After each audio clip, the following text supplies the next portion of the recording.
이스라엘 자손의 온 회중이 엘림에서 떠나 엘림과 시내산 사이에 있는 신광야에 이르니 애굽에서 나온 후 둘째 달 15일이라. 이스라엘 자손 온 회중이 그 광야에서 모세와 아론을 원망하여 이스라엘 자손이 그들에게 이르되 우리가 애굽 땅에서 고기 가마 곁에 앉아 있던 때와 떡을 배불리 먹던 때에 여호와의 손에 죽었더라면 좋았을 것을 너희가 이 광야로 우리를 인도해 내어 이 온 회중이 주려 죽게 하는도다. 그때 여호와께서 모세에게 이르시되 보라, 내가 너희를 위하여 하늘에서 양식을 비같이 내리리니 백성이 나가서 일용할 양식을 날마다 거둘 것이라. 이같이 하여 그들이 내 율법을 준행하나 아니하나 내가 시험하리라.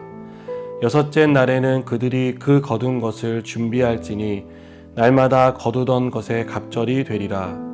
모세와 아론이 온 이스라엘 자손에게 이르되 저녁이 되면 너희가 여호와께서 너희를 애굽 땅에서 인도하여 내셨음을 알 것이요 아침에는 너희가 여호와의 영광을 보리니 이는 여호와께서 너희가 자기를 향하여 원망함을 들으셨음이라. 우리가 누구이기에 너희가 우리에게 대하여 원망하느냐. 모세가 또 이르되 여호와께서 저녁에는 너희에게 고기를 주어 먹이시고 아침에는 떡으로 배불리시리니 이는 여호와께서 자기를 향하여 너희가 원망하는 그 말을 들으셨음이라. 우리가 누구냐. 너희의 원망은 우리를 향하여 함이 아니요 여호와를 향하여 함이로다. 모세가 또 아론에게 이르되 이스라엘 자손의 온 회중에게 말하기를 여호와께 가까이 나아오라. 여호와께서 너희의 원망함을 들으셨느니라 하라. 아론이 이스라엘 자손의 온 회중에게 말하매 그들이 광야를 바라보니 여호와의 영광이 구름 속에 나타나더라. 아멘. 여러분은 돈이 없으면 마음이 어떠십니까? 꼭 필요한 것이 있는데 그것이 없으면 마음이 어떠십니까? 특별히 그 필요한 것이 생존과 직결된 것이라면 그때 마음은 어떠십니까? 대부분의 사람들은 걱정하며 불안해합니다. 그 없는 것이, 그 필요한 것이 내 삶을 어떻게 만들까봐 걱정하기 때문입니다. 이스라엘 백성이 애굽에서 나온 지 한 달쯤 되었을 때 가지고 나온 양식이 떨어졌습니다. 이때 이스라엘 백성의 마음은 걱정과 불안으로 가득 차기 시작했습니다. 그리고 그들의 걱정과 불안은 이러한 사태를 만든 사람을 향한 원망으로 이어졌습니다. 그들은 모세를 찾아가 원망합니다. 모세가 이런 사태를 만든 장본인이라고 생각했기 때문입니다. 그래서 모세에게 우리를 다 죽일 셈이냐라고 따집니다. 차라리 애굽에서 죽게 했다면 더 좋았을 텐데 지금 이게 무슨 일이냐라고 모세를 향해 원망을 쏟아붓습니다. 모세가 난처한 상황에 처하자 하나님이 개입하십니다.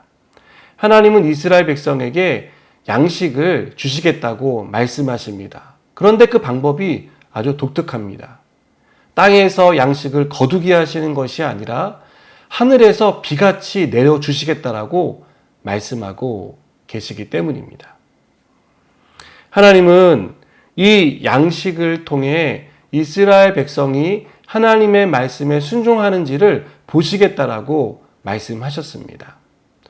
그들은 매일 필요한 양식을 거두러 나가게 되는데 여섯째 날에는 다음 날이 안식일인 것을 감안해서 2배를 거두게 하시겠다라고 하나님은 말씀하셨습니다.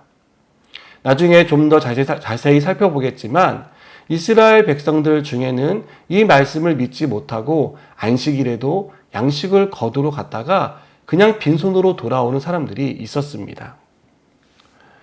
그들은 하나님의 말씀을 믿지 못하고 하나님의 말씀에 순종하지 않은 것입니다. 원망은 믿음이 없음에서 나옵니다. 믿지 못하기 때문에 우리는 원망합니다. 현실에 아무 일도 일어나지 않으면, 우리가 필요로 하는 것이 있는데 그것이 채워지지 않으면, 우리 눈에 보이지 않으면 우리는 원망하게 됩니다. 믿음을 가진 사람은 기다리지만 믿음이 없는 사람은 기다리지 못하고 원망하게 되는 것입니다. 도대체 왜 이런 일이 나에게 일어났는지 이해가 되지 않고, 이런 일이 아니어도 난 잘 믿을 수 있는데 왜 하나님은 이런 고난을 주시는지 이해가 되지 않기 때문입니다. 그래서 하나님께 하나님 왜 저한테 이러십니까? 라고 원망하게 됩니다. 오늘 말씀은 우리에게 원망이 아닌 믿음으로 하나님께 순종할 것을 말씀하고 있습니다. 하나님의 말씀은 우리의 필요를 채워주시겠다고 약속하고 있습니다. 우리가 봉착한 문제, 그래서 그 문제 때문에 걱정하고 불안해하는 우리의 삶을 하나님께서 만지시고 인도해 주시겠다고 약속하고 있습니다. 여러분, 우리가 해야 할 일은 원망이 아니라, 불평이 아니라 믿음으로 기다리는 것입니다. 하나님을 믿음으로 바라보고 하나님의 말씀에 순종하는 것입니다. 우리가 그렇게 순종할 때 하나님께서 하늘에서 양식을 비같이 내리시는 그런 기적을 베풀어 주십니다. 하나님께서 놀라운 방법으로 우리의 삶에 행하시는 일들을 보게 됩니다. 바라는 것은 저 여러분이 믿음으로 하나님의 말씀에 순종하길 원합니다. 우리가 본능적으로 원망하는 자들이 아니라 믿음으로 순종해서 하나님이 행하시는 일을 보고 찬양하는 저 여러분 되기를 주님의 이름으로 축복합니다. 기도하시겠습니다. 하나님 아버지, 우리가 없는 것 때문에 원망하는 자들이 되지 않기 원합니다. 없는 것을 있는 것처럼 부르시는 하나님을 신뢰하며 하나님이 행하신 일들을 기대하는 믿음으로 살아가게 하시고, 특별히 하나님의 말씀에 순종할 수 있도록 우리의 삶을 붙들어 주시옵소서. 예수님의 이름으로 기도드립니다. 아멘.